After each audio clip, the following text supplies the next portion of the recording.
परम पिता परमेश्वर का मैं धन्यवाद करता हूं, जिसने हम सबके उद्धार के लिए अपना एकलौता पुत्र को भी रख नहीं छोड़ा, परंतु हमसे अपना पुत्र से भी बढ़कर प्रेम किया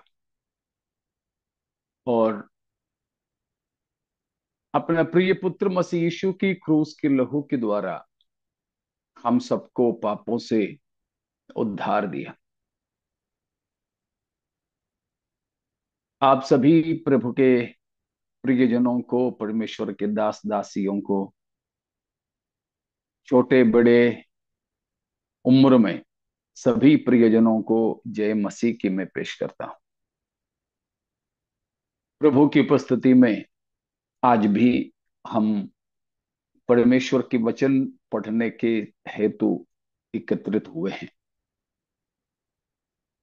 आज और हम लोग उसी विषय पर मनन करेंगे, स्वर्ग जाने की शर्तों के बारे में। जैसे मैं हमेशा बोलते आया, उद्धार मुफ्त में है। उद्धार परमेश्वर की अनुग्रह से है। उद्धार विश्वास के द्वारा है। ये तीन बात हमेशा हमें याद रखना है।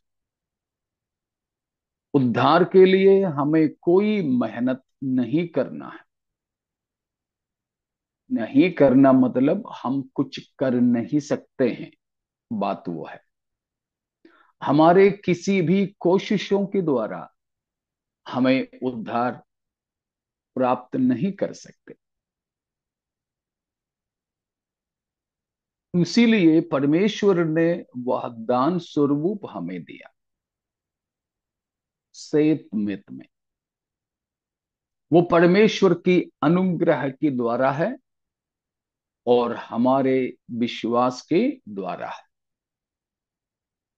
लेकिन हम उद्धार पाने की वजह से मन फिराव के योग्य फल लाना जरूरी है।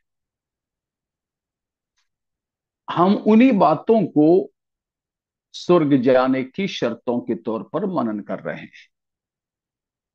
अगर हमने उद्धार पाए तो अवश्य हमें उसका फल हमारे जीवन में लाना होगा। बिना विश्वास और मन फिराव के फल के हम उद्धार को सिद्ध नहीं कर सकते हैं। सिद्ध नहीं कर सकते हैं। तो इस बात पर बिल्कुल ध्यान देना। तो वो बात मैं प्रभु चाहें तो अगले हफ्ता आपको बताऊंगा, क्योंकि कई ऐसे विचार रहते हैं कि एक बार अगर उद्धार पाया या एक बार अगर जीवन की पुस्तक में नाम लिखा तो क्या वो मिटाया जा सकता है? उद्धार हमारा खो सकता है? ऐसे सवाल आते हैं। अब कुछ दिन पहले भी कुछ जगह पर ऐसा कोई बड़े भवंडर मचा और कुछ लोगों ने मेरा राय क्या है वचन के अनुसार, मैं क्या समझता हूं, उस शिक्षा के बारे में पूछ रहे थे। तो मुझे लगता है कि आप लोगों को भी मैं उस बात बता दूं, लेकिन आज नहीं, प्रभु चाहे तो अगले हफ्ता। आज और मैं इस बात को बताना चाहूंगा कि उद्धार पाने का या स्वर्ग जाने का या यीशु मसीह के साथ जाने का शर्त क्या है। तो प्रभु यीशु मसीह हमें लेने आने वाला है। मसीह के साथ हमें जाना है। प्रभु यीशु पहली बार इस जगत में आया तो सब के लिए आया था, सभी मानव जाति के लिए आया था। हम सब जानते हैं बाइबल की सुनहरा वचन है ना, बाइबल की कुंजी पद कौन सा है? यूहन्ना 3 का 16। 16, यूहन्ना 3 का 16 है। यहां लिखा है क्योंकि, कोई बोल सकते हो, पढ़ना नहीं, बोल सकते हो कोई, बोलिए। क्योंकि परमेश्वर ने जगत से परमेश्वर ऐसे ने प्रेम जगत से रखा कि ऐसा प्रेम रखा दिया कि उसने ताकि जो अपना कोई इकलौता पुत्र दे दिया, ताकि जो कोई इस पर विश्वास करे वो नाश न हो परंतु अनंत जीवन पाए। Praise God, hallelujah.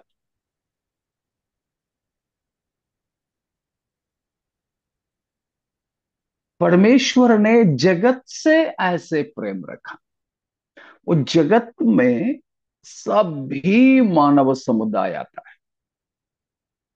उनमें से कोई भी जनजाति छूटे नहीं है, सब के सब, सभी मानव जाति। और उसमें दूसरी बात लिखा है कि कोई भी नाश ना हो,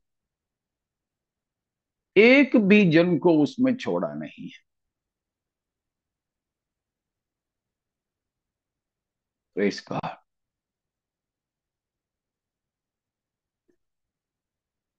तीतुस 2 का 11 भी पढ़िएगा, तीतुस 2 का 11।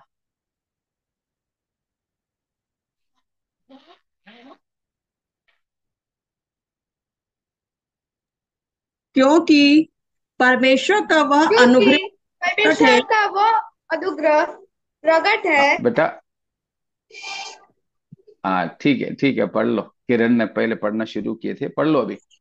क्योंकि परमेश्वर का वह अनुग्रह प्रकट है जो सब मनुष्यों के उद्धार का कारण है। सब मनुष्यों का उद्धार का कारण है, क्योंकि परमेश्वर का वह अनुग्रह प्रकट है जो सब मनुष्यों का उद्धार का कारण।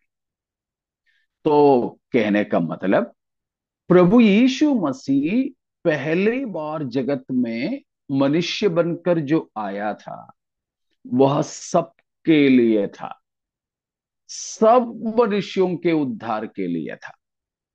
उनमें से एक भी जन नहीं छूटा है, सबका उद्धार के लिए था। लेकिन अब यीशु मसीह आ रहे हैं, दोबारा मसीह जो आता है वह सबके लिए आ रहा है? नहीं, नहीं। फिर किसके लिए? कलीसिया के लिए, अपने दुल्हन। कलीसिया के लिए, दुल्हन के लिए, बिल्कुल।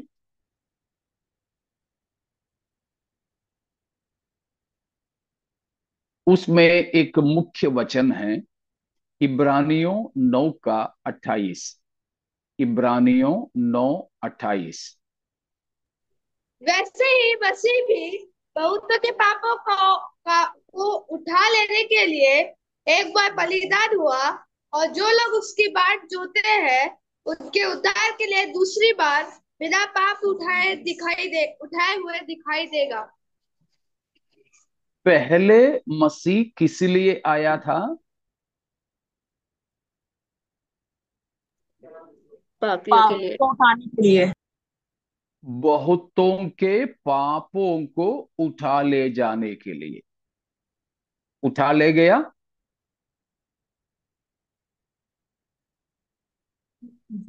उठा ले गया।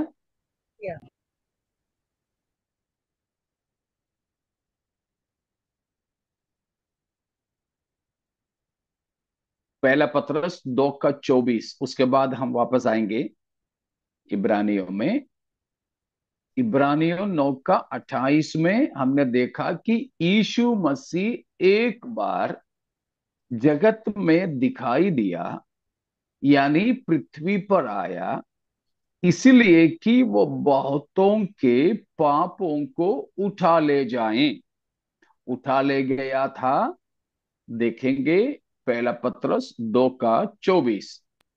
वह आप ही हमारे पापों को अपनी देह पर लिए हुए क्रूस पर चढ़ गया, जिससे हम पापों के लिए मरकर धार्मिकता के लिए जीवन बिताए। उसी के मार खाने से तुम चंगे हुए। Praise God. शुरुआत देखा, यीशु ने अपने ही शरीर में हमारे पापों को उठा लिया और क्रूस पर चढ़ गया। मिला पा रहे हो ना? इब्रानियों में बताया यीशु मसीह पहले जगत में इसीलिए आया था कि हमारे पापों को उठा ले जाए।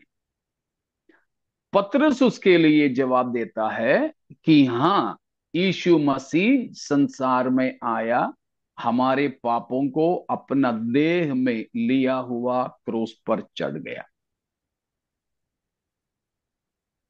और पाप का प्रायश्चित मसीह ने कर लिया। पाप का निपटारा मसीह ने कर लिया। ठीक है, इतने समझ में आ गए?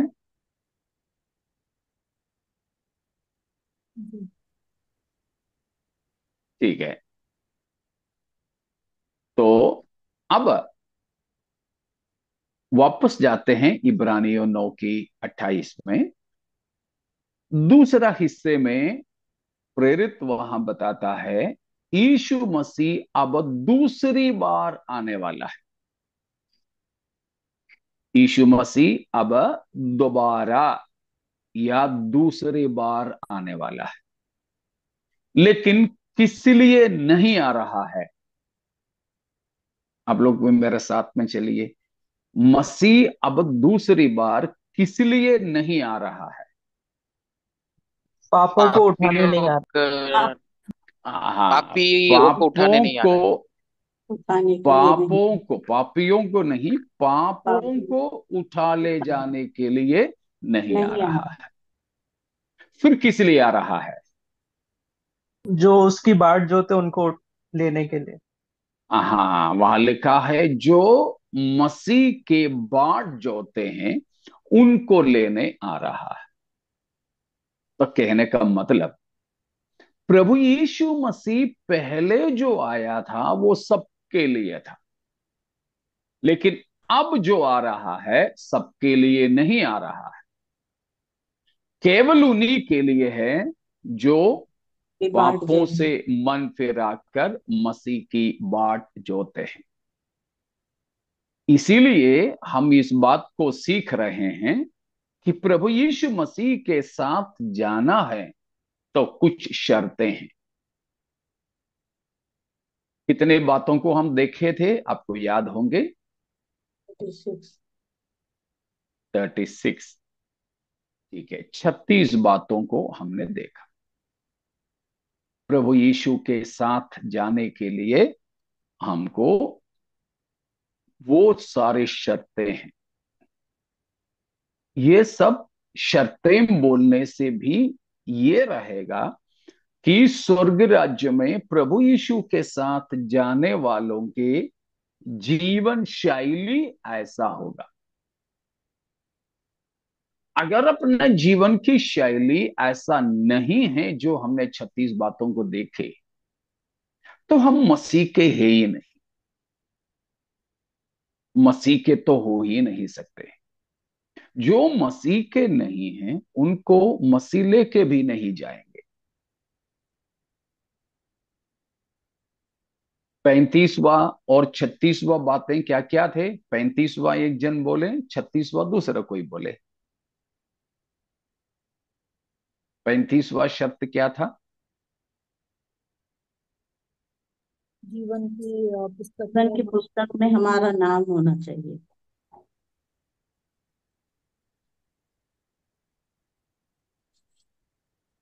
35वां बात जीवन की पुस्तक में नाम होने की बात है। जी।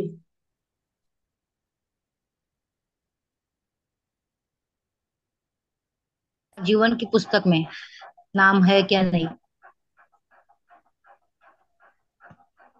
मन फिराव के योग्य फल लाना है। मन फिराव के योग्य फल लाना है।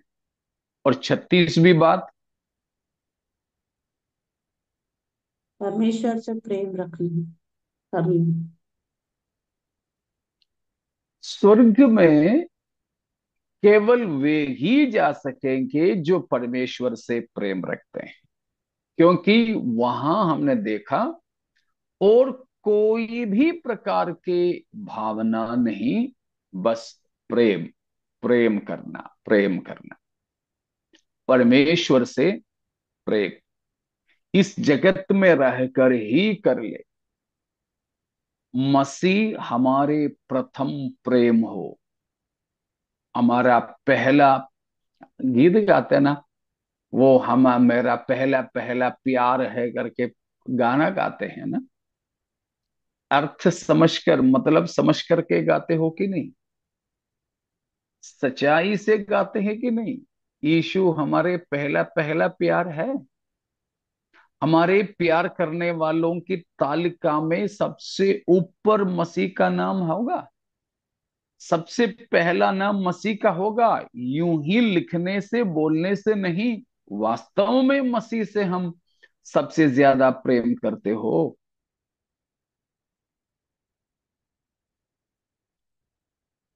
ठीक है, हम सबसे अधिक हमारे प्रभु से प्रेम करें। आज मैं आपको ये बात बताना चाहता हूं, या इतने में आप किसी को कोई शक है तो पूछिए।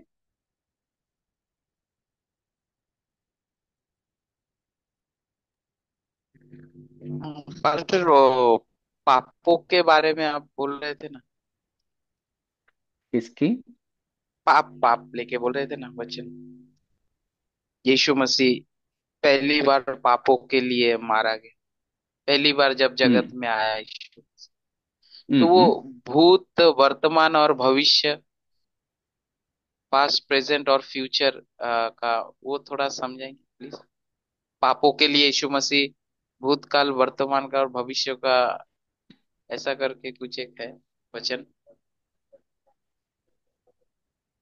मुझे लगता है कि आप इसलिए पूछ रहे हैं क्योंकि ऐसा प्रचारक लोग आजकल है जो प्रचार करते हैं, सिखाते हैं कि यीशु मसीह क्रूस पर जो मारा गया है, इसीलिए आप भविष्य में करने वाले सारे पापों का भी माफी हो गया है।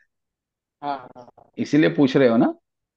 हाँ जी पास्टर, ऐसा ही है सुना। हाँ, ऐसा, यह गलत शिक्षा है। इसीलिए वो शिक्षा देखते हुए लोग ये बोलते हैं कि आप कुछ भी पाप करते जाओ भाई, उन सबका निपटारा मसीह ने कर लिया है। ये गलत शिक्षा है, ये गलत शिक्षा है। मतलब ऐसे है कि देखो, आ, जैसे हमारे दुरंतो का ट्रेन है, दुरंतो ट्रेन या राजधानी ट्रेन आपने देखा होगा। उसमें हमारी टिकट का पैसा बाकी टिकटों से काफी ज्यादा है। वो इसीलिए है कि खाने का भी पैसा वे लोग हमसे वसूलते हैं। आपको उन गाड़ियों में, राजधानी में हो या फिर दुरंदों में हो जाओगे तो पानी तक लेके नहीं जाना। नहीं तो क्या है, अपन बोतलों में पानी भी भर के ले जाते हैं अपन को। इन गाड़ियों में जाएंगे तो पानी लेके नहीं जाना। आप उसमें बैठते बैठते ही आपको एक एक बोतल रेल नीर की पानी मिल जाएगा। पानी से लेकर, खाने से लेकर सारी चीजों का पैसा आपसे वसूला है। इसीलिए उसमें सफर करने वालों को ये बताए जाते हैं कि देखो भाई, ये गाड़ी तुम्हारी स्टेशन में तुम्हें उतारने तक तुम्हें जो भी खाना पीना है सब कुछ का पैसा वसूला है, इसीलिए तुम पेट भर के खा लो।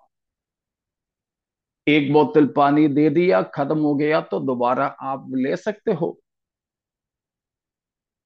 आपको दोपहर के समय में दाल चावल रोटी और शायद पनीर की सब्जी दे दिया, दो रोटी थोड़ा सा चावल, आपका पेट नहीं भरा, आप उनसे बोल सकते हैं भाई मुझे ये और चाहिए,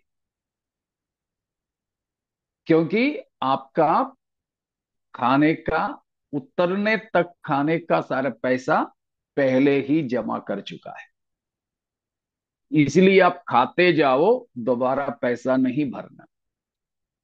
यह मामला नहीं है मसीह की क्रूस की।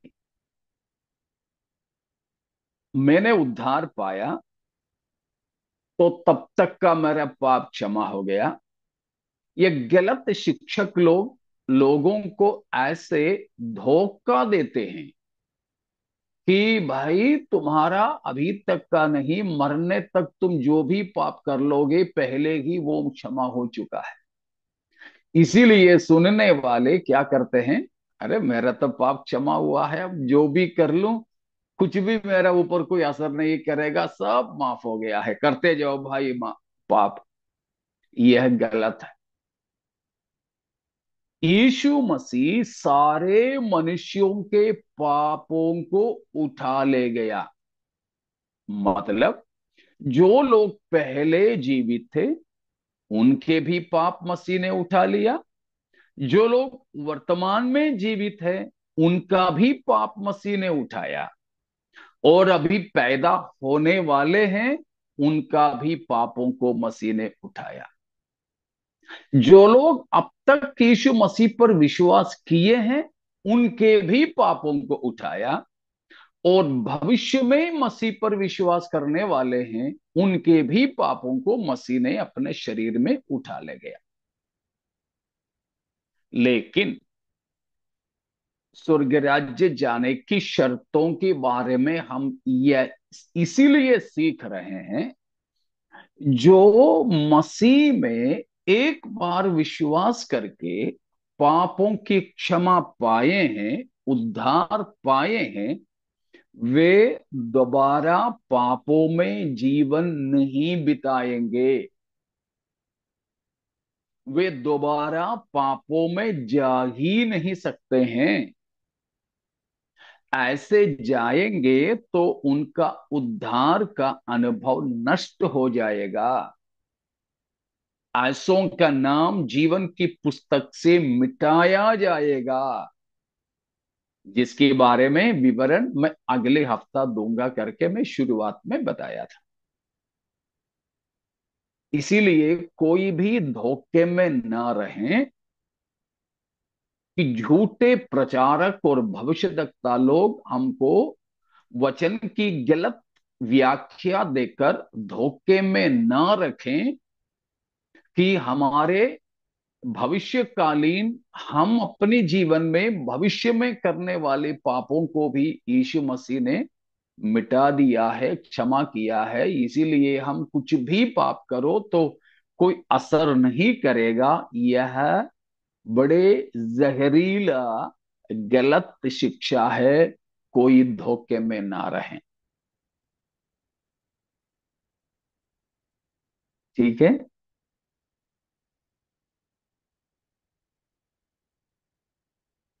समझ में आया इस बात?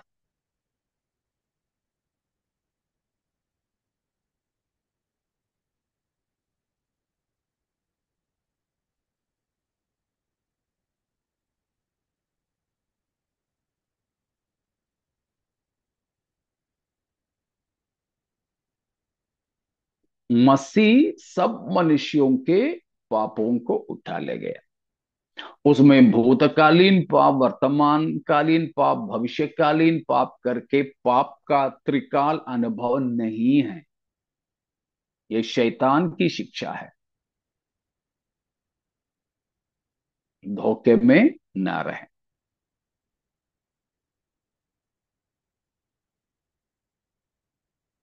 ठीक है।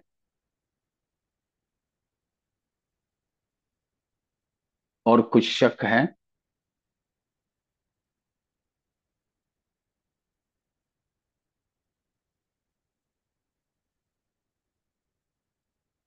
नहीं। तो फिर अब थोड़ा समय मैं आपको यह बात बताने के लिए चाहूंगा।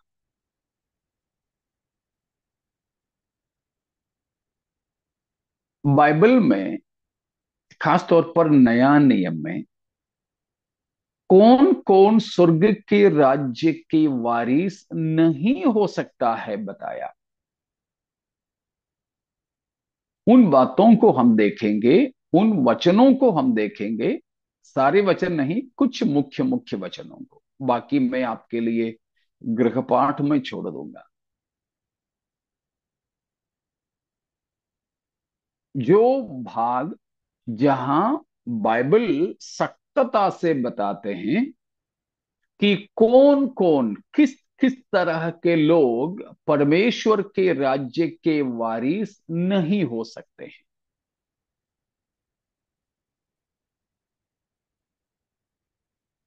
उसमें सबसे पहली बात, जो अपने पापों से मन नहीं फिराता वह स्वर्ग राज्य नहीं जा सकेगा। जो अपने पापों से मन नहीं फिराता वह स्वर्ग के राज्य नहीं जा सकता।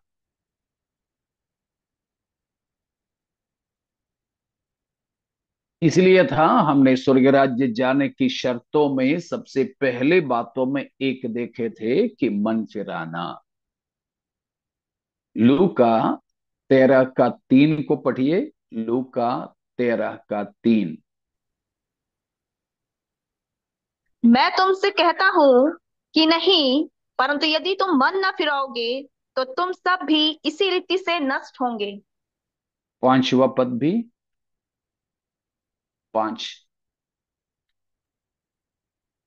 मैं तुमसे कहता हूँ कि नहीं, परंतु यदि तुम मन न फिराओगे तो तुम सब भी इसी रीति से नष्ट होंगे। मन न फिराओगे तो तुम सब इसी रीति से नष्ट हो जाओगे। तो जो मन नहीं फिराता है वे उद्धार नहीं पा सकते हैं, वे प्रभु के राज्य में नहीं जा सकते हैं। दूसरा कुरिन्थियों 7 अध्याय, दूसरा कुरिन्थियों 7वां अध्याय, उसकी 8वां पद। क्योंकि उसका यद्यपि नौ मैंने नौ पढ़ न, न, 9 और 10 को पढ़ लो बेटा। अब मैं आनंदित हूं, पर इसीलिए नहीं कि तुमको शोक पहुंचा, वरन इसीलिए कि तुमने उस शोक के कारण मन फिराया, क्योंकि तुम्हारा शोक परमेश्वर की इच्छा के अनुसार था कि हमारी ओर से तुम्हें किसी बात में हानि ना पहुंचे। क्योंकि परमेश्वर भक्ति का शोक ऐसा पश्चाताप उत्पन्न करता है जिसका परिणाम उद्धार है, और फिर उससे पछताना नहीं पड़ता, परंतु सांसारिक शोक मृत्यु को उत्पन्न करता है। हाँ, ऐसा भी पछतावा है जो उद्धार को नहीं दिला सकता। तो ऐसा पश्चाताप या ऐसा पछतावा भी लोग करते हैं जो उद्धार को नहीं उत्पन्न करता है। कुल मिलाकर कौन स्वर्ग के राज्य में नहीं जा सकता, बाइबल बताया है, जो अपने पापों से पश्चाताप करके मन नहीं फिराता है वो।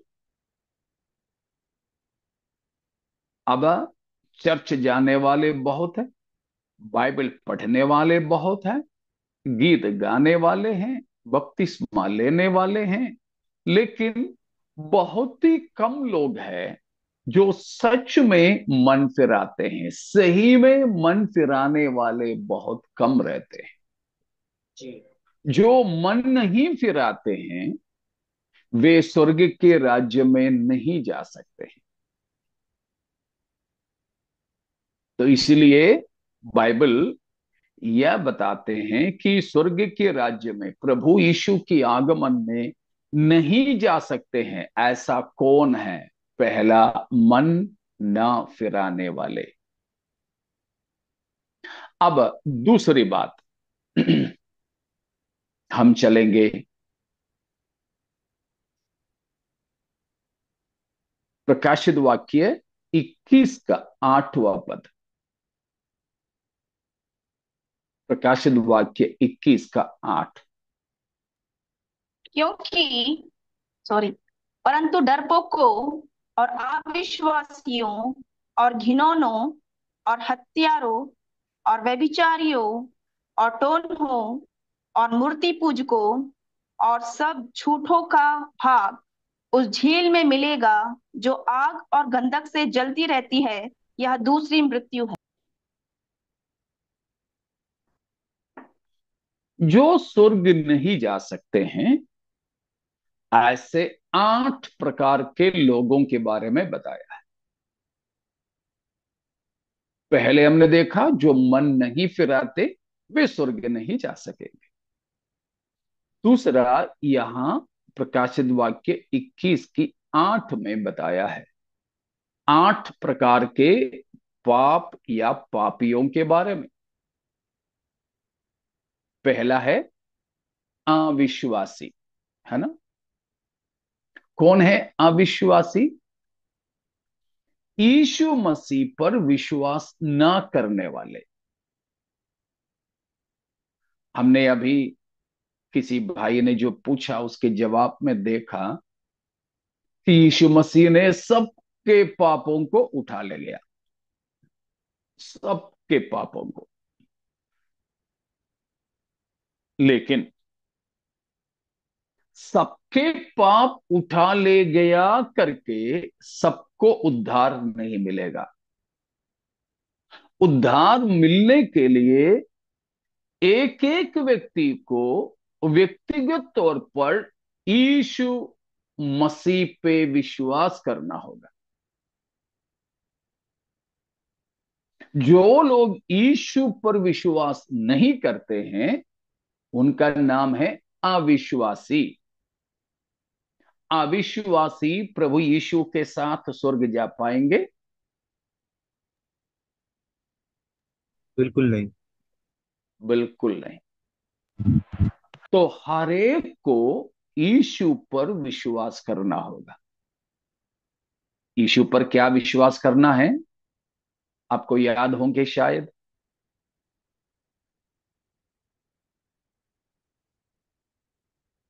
उद्धार पाने के लिए यीशु पर क्या विश्वास करना है हमें? यीशु मेरे वो लिए मेरे मानव पापों के लिए जान जगत में आया और मेरे पापों के लिए वो मारा गया, गाड़ा गया और तीसरे दिन जिंदा हुआ। ठीक है। उससे पहले एक बात हमें विश्वास करना है। वो आपने जो बोला सही है, लेकिन वो दोबारा है, दूसरी बार। पहली बार हमें जो विश्वास करने की बात दूसरा कुछ है। यीशु ही प्रभु है। यीशु ही प्रभु है। यीशु ही मसीह है। यीशु ही मसीह है। एक एक बिंदु छोटा है अभी भी। विश्वास यीशु करना। परमेश्वर का पुत्र। हाँ, यीशु परमेश्वर का पुत्र मसीह है, ये हमें विश्वास करना है। यूहन्ना 20 का 31वां वचन को पढ़ लिए। यूहन्ना 20 का 31।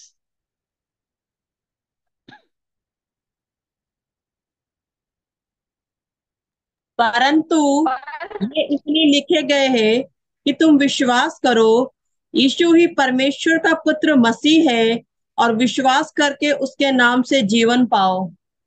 हाँ, तो हमें सबसे पहले उद्धार दिलाने वाला विश्वास यह करना है कि यीशु कौन है। यीशु कौन है? परमेश्वर का पुत्र मसीह। परमेश्वर का पुत्र मसीह है, यह हमें विश्वास करना है। यीशु को परमेश्वर का पुत्र मसीह जानकर अंगीकार करना है। अब और क्या विश्वास करना है? रोमियो 10 का 9। रोमियो 10 का 9। कि यदि तू अपने मुंह से यीशु को प्रभु जानकर अंगीकार करे और अपने मन से विश्वास करे कि परमेश्वर ने उसे मरे हुए में से जिलाया, तो तू निश्चय उद्धार पाएगा। हाँ, तो विश्वास का दूसरा मुद्दा है, यीशु क्रूस पर मेरे लिए मारा गया, गाड़ा गया और तीसरा दिन जी उठा है, इसीलिए यीशु प्रभु है। देखा, ये दो विश्वास जब तक एक व्यक्ति नहीं करेगा, उसका उद्धार नहीं होगा। क्या क्या विश्वास करना है? यीशु परमेश्वर का पुत्र मसीह है। वो यीशु मेरे पापों को क्रूस पर उठा ले गया, मेरे पापों के लिए मारा गया, गाड़ा गया, लेकिन तीसरा दिन जी उठा। वो अभी भी जीवित है। यह दोनों बात अगर कोई पापी विश्वास कर ले और पापों से मन फिरा ले, उसी का उद्धार होगा, उसी का उद्धार होगा। मरकुस 16 का 15। मरकुस 16 का 15।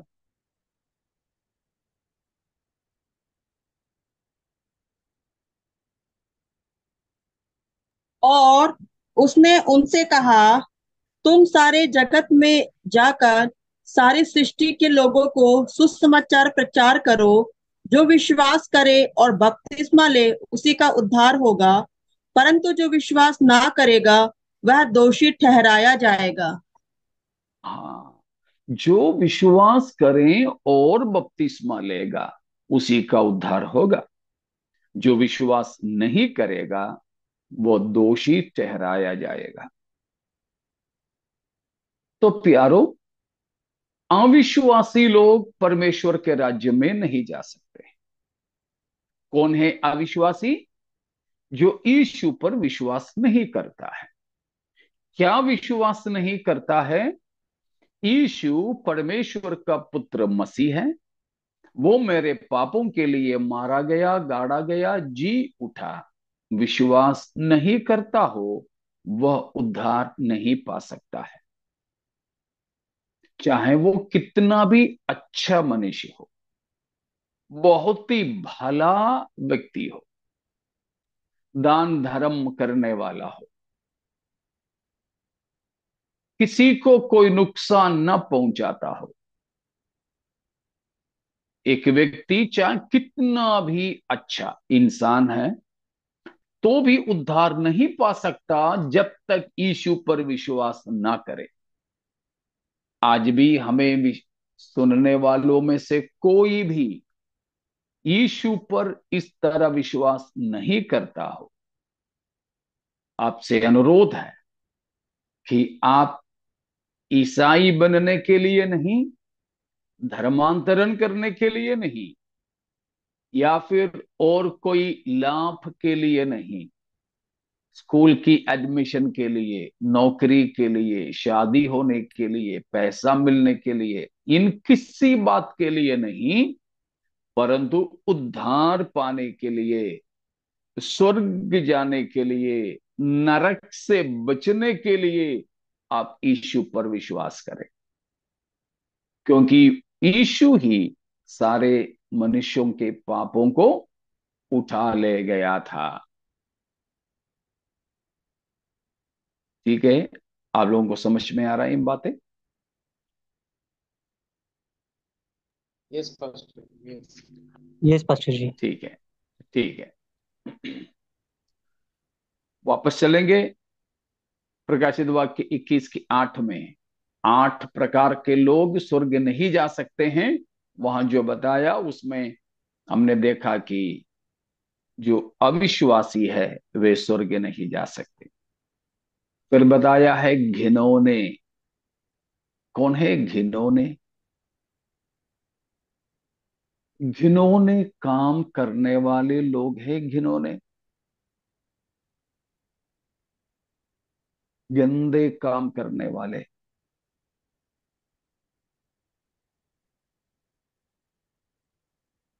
हमारे बच्चे, हमारे खुद के बच्चे,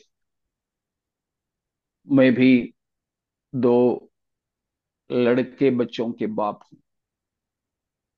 मेरे घर में 17-18 भांजे भतीजाएं हैं।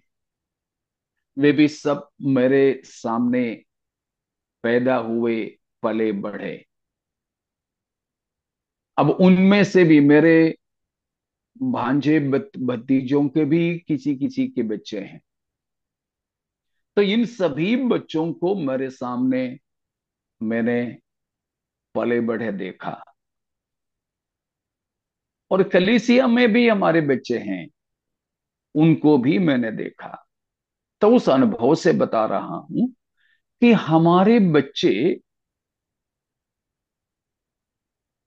जब बचपन में, शिशुपन में बाथरूम करते हैं, संडास करते हैं, कभी कभी तो बाथरूम संडास वगैरह करके उसी में हमारे बच्चे पड़े रहते हैं। अक्सर उस समय पापा लोग उससे पहले नहला धुला के, डायपर वगैरह पहना के, पाउडर क्रीम लगा कर दे दें तो पापा उठा करके बिल्कुल खिलाएंगे, प्यार करेंगे। लेकिन बच्चे जब इस तरह गंदगी में पड़ा हो तो पापा तो उसी समय बुलाएंगे, पत्नी को आवाज देगा, बच्चे की माँ को, आओ देखो क्या हाल में है। क्यों?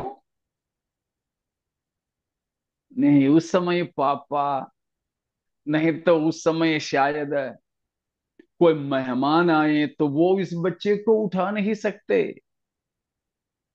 गंदगी में है, गंदगी में है।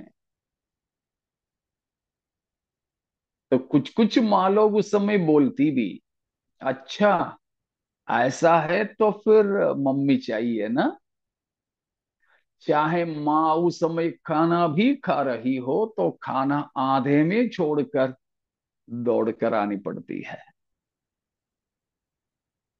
क्यों? बच्ची उस समय ऐसे हाल में है कि हम उसे उठा नहीं पाते, गंदगी में है, गंदगी में।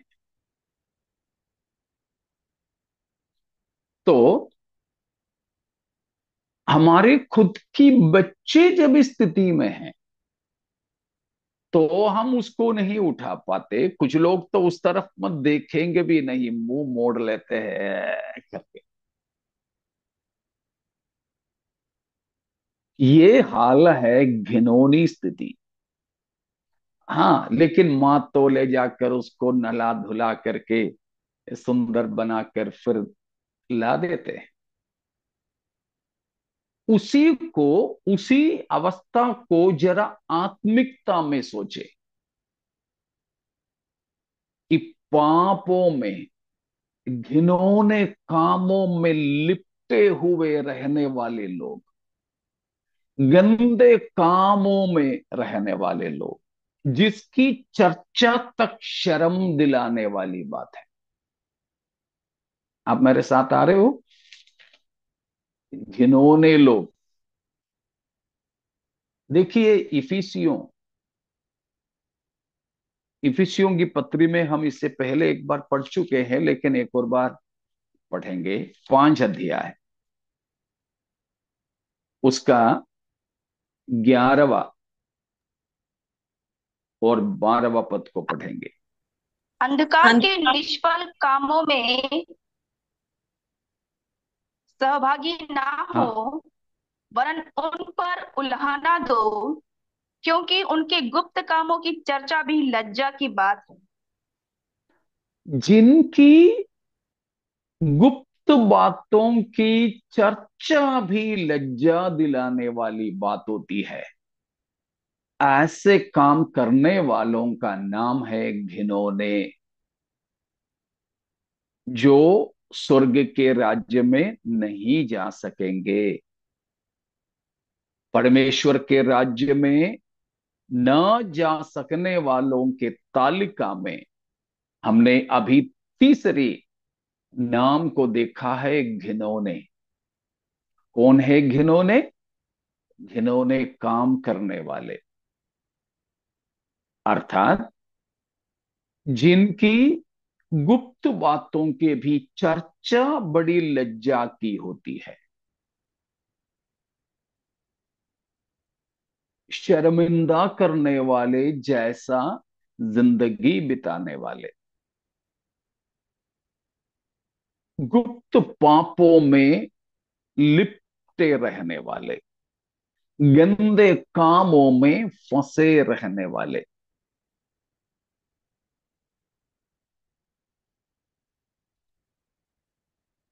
जो हमने गुप्त में किए, अगर उसकी खुलासा हो, हमें शर्मिंदा होना पड़े, ऐसे जिंदगी बिताने वाले हैं घिनौने।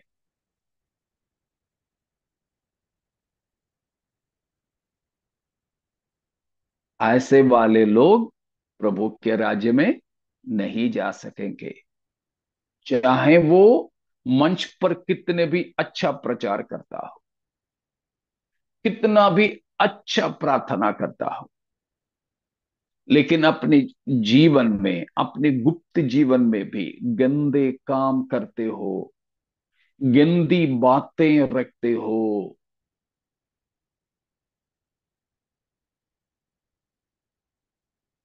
मैंने देखा और सुना है कि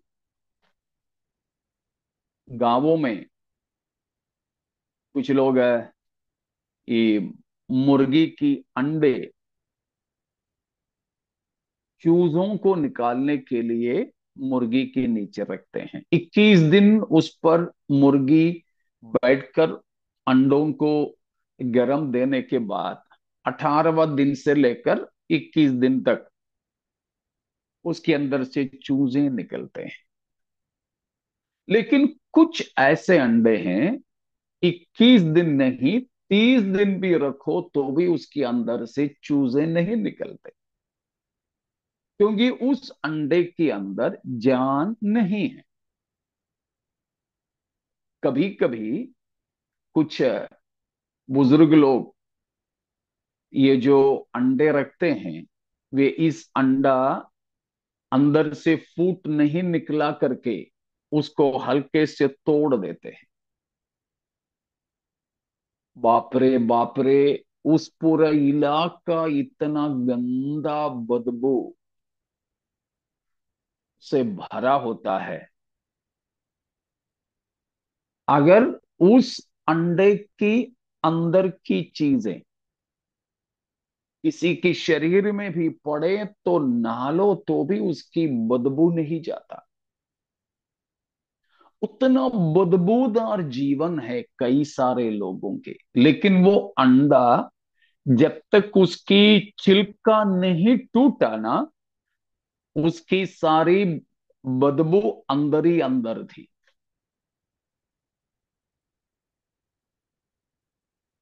उसका छिलका नहीं छूटा करके अंडा ठीक नहीं है, गंदा है।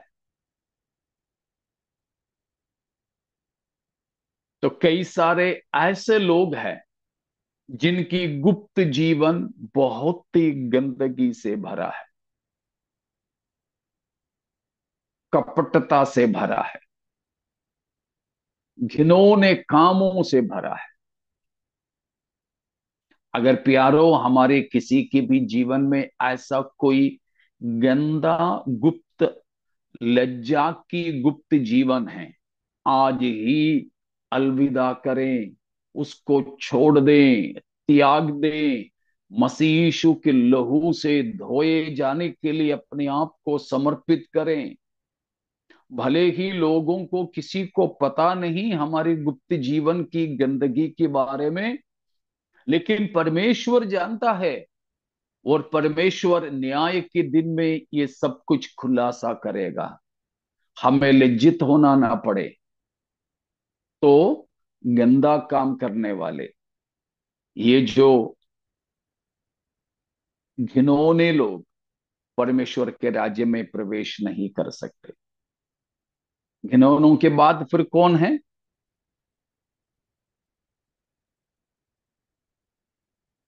घिनौने, अविश्वासी लोग, घिनौने लोग और हत्यारों। हत्यारे, हत्या करने वाले। हम लोग पहाड़ी उपदेश में सीख चुके हैं 5 अध्याय की 20 से लेकर के पदों में। हत्यारे होने के लिए क्या हमें किसी की खून करना पड़ेगा? नहीं। बिल्कुल नहीं। वहां लिखा है, अरे मूर्ख करके कह दिया, या फिर किसी के इज्जत को हमने तोड़ दिया, किसी की हमने अनादर किया, ये सब कुछ हत्यारे में आता है। तो उस प्रकार हत्यारे लोग परमेश्वर के राज्य में प्रवेश नहीं कर सकते।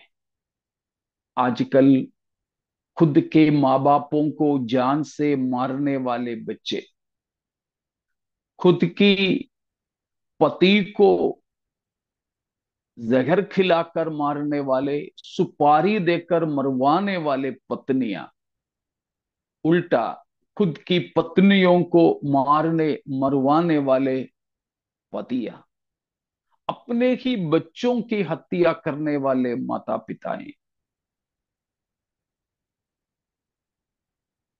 वे कोई प्रभु के राज्य में नहीं जा सकेंगे। पिछले 2 हफ्ते पहले मैंने पढ़ा अखबार में, केरल की एक बात है। 22 साल की एक लड़की एक बच्चे को जन्म दिया, लेकिन उस बच्चे को जान से मारा। पैदा होते होते खुद की मां, केस चालू है। तो खुद की माता पिता, पति पत्नी, ये सब हत्या करते हैं। कुछ लोग ऐसे भी हत्या करते हैं कि पति पत्नी अपने बच्चे को मां की कोख में ही खत्म कर देते हैं। भ्रूण हत्या, अबॉर्शन, वो भी पाप है। ऐसा भी हत्या करने वाले परमेश्वर के राज्य में नहीं जाएंगे। आगे को ये सब जान करके ऐसा किसी भी हत्या कोई ना करे। जीवन में कभी कुछ हुआ है, परमेश्वर से माफी मांगे, क्षमा चाहें प्रभु से। तो शारीरिक तौर पर भी खून करने वाले, बच्चों को पेट के अंदर ही अंदर खत्म करने वाले, शायद आप एक डॉक्टर हो सकता है, हो सकती है, आप एक नर्स हो सकती है। आपके पास आने वाले किसी दंपति के, किसी स्त्री के पेट के अंदर ही बच्चे को मारने का इलाज आप कर लोगे, तो आप भी हत्यारा डॉक्टर होगा, परमेश्वर के राज्य में प्रवेश नहीं कर पाओगे। और खून करना ही जरूरी नहीं, जैसे मत्ती 5 की 20 से लेकर पदों में बताया, जैसा भी खून करोगे तो भी हत्यारा माने जाएंगे, वे प्रभु के राज्य में नहीं प्रवेश कर सकेंगे। हत्यारे। उसके बाद कौन है?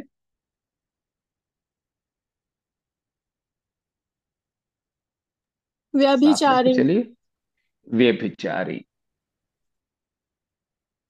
उसका भी वही मतलब, शारीरिक तौर पर व्यभिचार करने वाले हो या मानसिक तौर पर व्यभिचार करने वाले हो।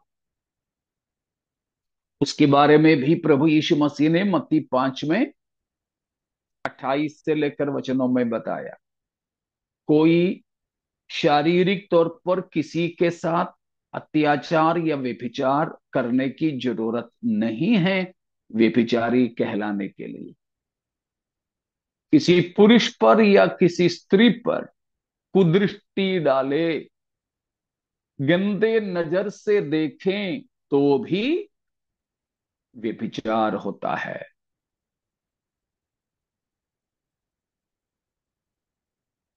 प्यारों, इस पाप से भी बचे रहें।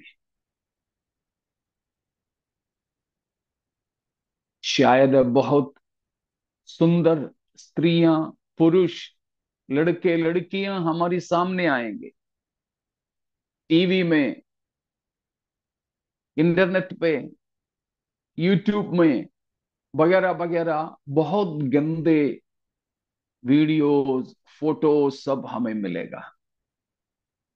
उन किसी भी बातों पर हमारे नजर को ना रखें। जहां हमें नजर बंद करना है वहां हमें नजर बंद करना है।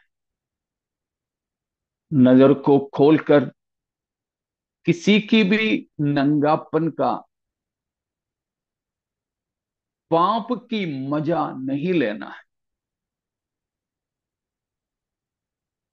केवल अपने ही जीवन साथी, केवल अपने ही पति, अपनी ही पत्नी के साथ ही हम आनंद मनाएं, आनंदमय पारिवारिक जीवन बिताएं। इस शारीरिक अभिलाषाओं के पीछे हम चलते चलते पाप ना करें। क्षण भर की सुख के लिए अनंतता को ना खोएं। क्षण भर की मजा के लिए स्वर्ग राज्य में परमेश्वर के साथ का सर्वकालिक जीवन और आनंद को ना खोएं। शैतान हम किसी को व्यभिचार की पापों में ना फंसा सके। बिल्कुल हम इन बातों पर ध्यान देना है। व्यभिचार करने वाले यानी व्यभिचारियां परमेश्वर के राज्य में प्रवेश नहीं कर सकते हैं, परमेश्वर के वचन बताता है। Praise God.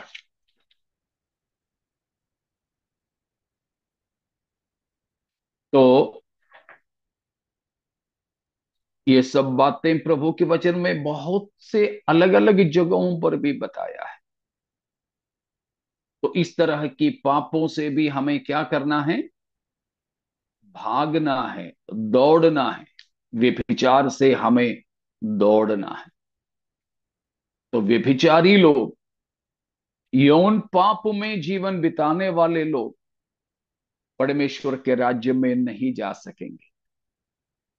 चाहे गलत पिक्चर देखते हो, गलत सिनेमा देखते हो, गलत वीडियो देखते हो, ये भी सब करने वाले परमेश्वर के राज्य में प्रवेश नहीं कर सकेंगे।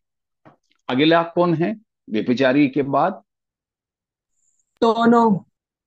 जादू टोना करने वाले, टोने, जादू टोना करने वाले, करवाने वाले, जादू टोनों पर विश्वास करने वाले भी प्रभु के राज्य में नहीं जा सकेंगे। जादू टोनों से बचे रहें। हमारे मुंबई में तो लोकल ट्रेनों में भी, रेलगाड़ियों में भी विज्ञापन रहता है, बस 100% गारंटी के साथ, 100% गारंटी के साथ, फलाने से फलाना पूजा नहीं तो तंत्र मंत्र करवाओ, काम पक्का। अगर काम नहीं हुआ तो पैसा वापस। तो लोग अपने काम जल्दी निपटाने के लिए ऐसों के पास जाते हैं। तांत्रिक मांत्रिक और ज्योतिषियों के साथ बात करने के लिए हमें अपने मोबाइल में मैसेज आता है। कल भी मुझे एक मैसेज आया, फलाना ज्योतिषी के साथ बात कर लो, पहला 10 मिनट फ्री, उसके बाद में पैसा लगेगा। जादू टोने पर हम आशरा ना रखें। ऐसे लोग शैतान से काम करवाने वाले होते हैं, नरक जाएंगे। उसके बाद टोने लोगों के बाद मूर्ति पूजको। मूर्ति पूजकों। परमेश्वर से ज्यादा किसी से भी प्रेम करें, कोई मूर्ति रखने की कोई जरूरत नहीं। मसीह लोग भी, कुछ लोग तो यीशु मसीह की फोटो रखते हैं, क्रूस रखते हैं, वो भी मूर्ति पूजा है।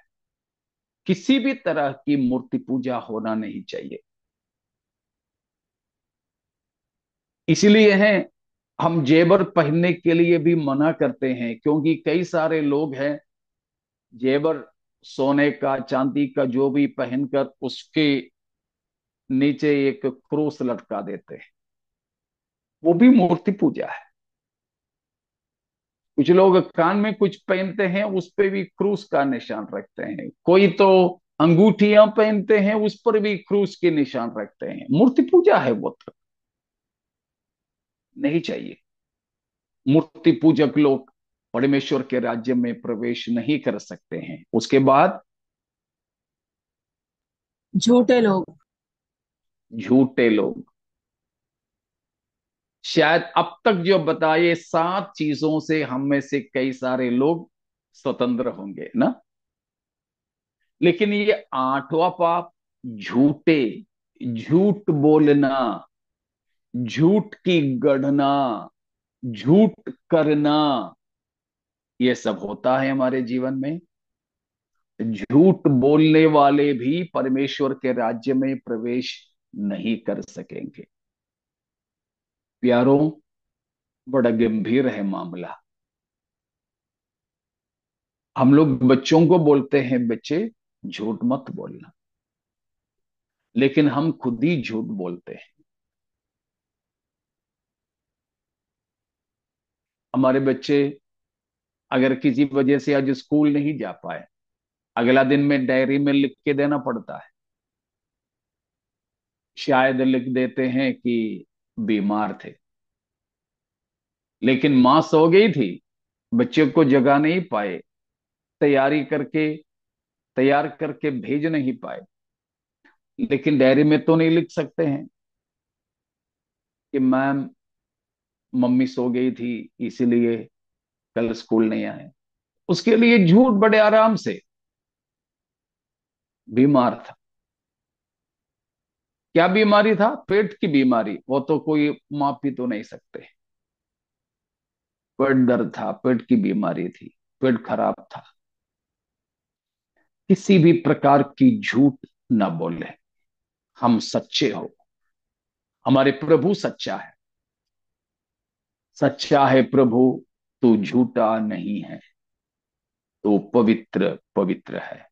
उस परम पवित्र सच्चा परमेश्वर के संतान हम भी झूठ न बोले, और हम भी निरंतर सच्चाई में अपना जिंदगी को व्यतीत करें।